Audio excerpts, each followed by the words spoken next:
I know you value albums like Prince Paul that had these cohesive elements in an album.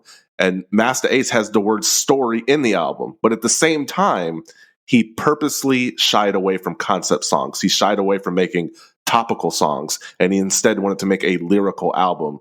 So the challenge for me as a listener is, how do I create a story without creating a concept and it not be just music with spaces in between? It ended up being truly something different. How did you guys achieve that? Man, that's all Ace. Like, he came up with the whole idea for Brooklyn Story and focusing on me, you know, because I would have never just sat there and we're in a room like, what should the album be about? And I'll be like, let's make it all about me. Me. Like, he came up with the whole shit, and I was floored and humbled by his idea to kind of focus it on making it about my story to move to New York. So I got to give a lot of props to him. Like, it all starts with the beats. I make beats that make him want to write raps. And from there, we pile beats until we have enough beats where he's like, okay, stop making beats. I'm going to rap. I'm going to come through.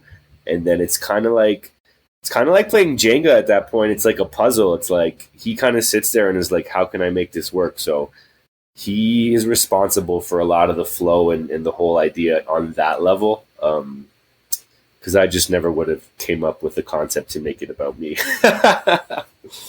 Well, I know Fat Beats puts pressure on people to turn in records. Like, we need it now. Oh my God. Shouts to Joe Dent at Fat Beats, who just left Fat Beats, and it broke our heart because he was our main dude at Fat Beats.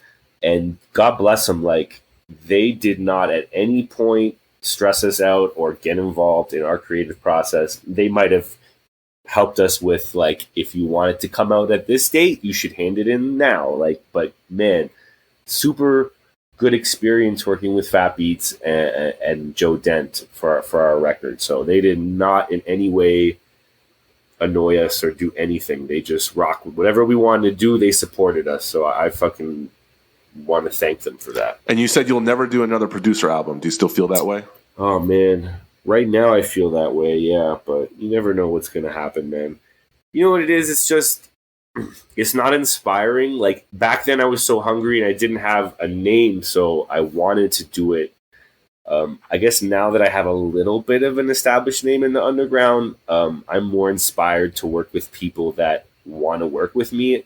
And I'm not saying none of the people on the producer album didn't want to work with me, but it definitely took a lot of work to chase people and stay on them like a collection agent and kind of pester rappers. And I'm like, just feel like, I'm not saying I'm past that phase, but it's just not inspiring anymore. So, you got a guy like Ace who's a legend and just wants to come to the studio and work with me. Like, that inspires me. Like, who wants to rock? Who wants to rock without me, like, bothering him? Like, it's just, there's no vibe in that for me. So if magically I have a bunch of artists that just start reaching out and I feel like I have something to bring to the table in terms of a new producer album, that door will never be closed. But as of this moment right now, I don't have any intentions to do another one.